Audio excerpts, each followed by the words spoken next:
Ginger, the Giraffe.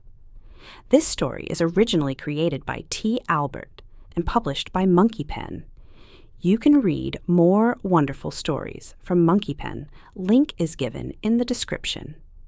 So let's start the story. Once upon a time, there was a giraffe named Ginger.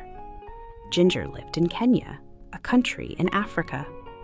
Like all giraffes, Ginger had a long neck and long legs. Because she was so tall, she was able to eat food from the very tops of the trees in the savannah. The savannah in Africa is an area with lots of grass and some trees. Sometimes a savannah is called grasslands. The other animals, like zebras and antelopes, could not reach where Ginger could reach. But Ginger always found food. She loved the leaves and the new buds of the trees. One day, Ginger was busy eating her favorite leaves along with some other giraffes. It was a bright, sunny day, and there was not a cloud in the sky. It had not rained for a long time, so the grass was very dry. She heard a noise down at the bottom of her extra long legs. It was her friend, Mickey the monkey. Mickey was trying to say something, but Ginger couldn't understand what he was saying. He looked very tired. "What's wrong?" asked Ginger. Ginger was a very kind giraffe and wanted to help everyone. Just then, Mickey fell over. Ginger was also a smart giraffe. She knew what was wrong. Mickey couldn't find anything to eat, and he was very hungry. Ginger nibbled some fresh, tender leaves and buds from the top of the tree where she was eating. She dropped some of the leaves and buds to the ground near where Mickey was. Then she nudged him a little with the hoof at the bottom of one of her very long legs. "Wake up, Mickey," said Ginger. "I found something for you to eat." Slowly, Mickey sat up and ate a little. After a while, when Mickey was feeling better, Ginger asked him, "What's happened, Mickey? Why are you so hungry? Why can't you find anything to eat?" Mickey said, "It hasn't rained for so long, and now there's no more food." "That's not good," said Ginger. "What's happening with the other animals?" "No one knows what to do," answered Mickey. "All the zebras and the antelopes and the elephants are getting worried about the dry grass. Some of them are thinking about leaving the savannah and trying to reach the jungle." "That's a long trip," said Ginger. "Are you going to go with them?" "I don't know," answered Mickey. "What do you think we should do?" Ginger thought for a while, and then suddenly she had a good idea. "We should go talk to Leo the lion. He is the smartest animal in the savannah." Mickey was too tired to walk, so Ginger invited him to ride on her back. "Hold on tight to my neck," said Ginger. "There's a lot to hold on to," joked Mickey. Ginger laughed.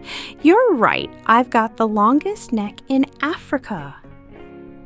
So they started their journey across to the other side of the savannah to look for Leo. Ginger and Mickey were in luck. Leo was sitting up on a rock, and he was really easy to see as they walked through the grass. "Hi, Leo!" they both shouted. Leo had been napping and was a little grumpy when they woke him up. But he was polite and said, "Hello, Ginger and Mickey. Why did you walk the whole way across the savannah? Just to wake me up?" But he was joking. He had a smile on his face. "Mickey says that there is no food left on the savannah because it's been so dry," said Ginger. "Do you have any ideas?" Leo thought for a while. He said, "There's nothing we can do about the rain. It will come soon, but we can't be sure when it will arrive. When the rain comes, all the plants will grow again, and there will be lots of food for everybody." He thought a little longer. "The only thing I can think of is for everyone to move closer to the forest," he continued. "There will be more things to eat there, but I know it's a long trip, and it will not be very easy. It It might take days to get there. Ginger and Mickey looked at each other and then looked back at Leo. "Thank you, Leo," said Ginger. "It's probably best if they all try to get closer to the jungle." They said goodbye and then walked back across the savannah. Now they needed to gather all of the animals together to start the long journey. Ginger didn't need to go along because she had plenty of food in her high trees. But she was a good friend and wanted to help as much as she could. They walked towards her favorite trees, and guess what she and Mickey saw? All of the animals were already gathered there and waiting for Ginger and Mickey. "Why are you all here?" asked Ginger.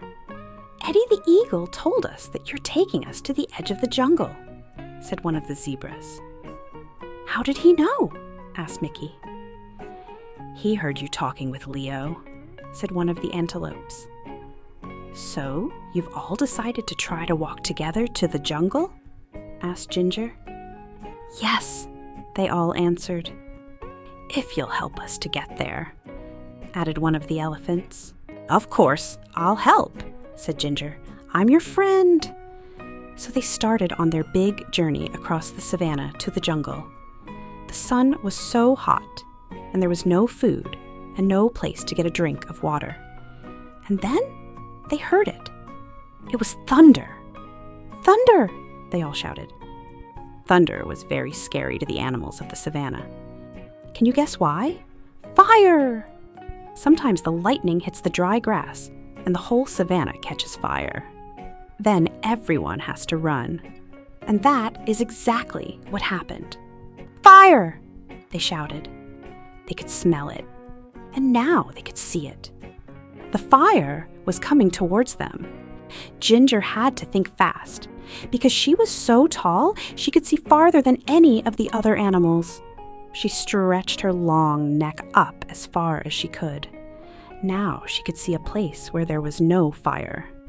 "Quick!" she said. "Everyone run this way." All of the animals followed her and ran as fast as they could. Soon they were out of danger. They stopped and gathered together one more time. "Is everyone here?" Ginger asked. She wanted to make sure they were all safe. All the animals looked around. They were all there. And then the most wonderful thing happened. "I felt a drop," said a zebra. "Me too," said an antelope. "It was rain." Finally, everyone was very happy. It started to rain a little more and then a little more. The rain put out the fire, so they didn't have to run. And the rain filled their watering holes and made the plants grow again, so they didn't have to make that long trip to the edge of the jungle. Everyone would soon have enough food and water. So Ginger, the giraffe, went back to her favorite tree and continued to munch on the leaves and buds.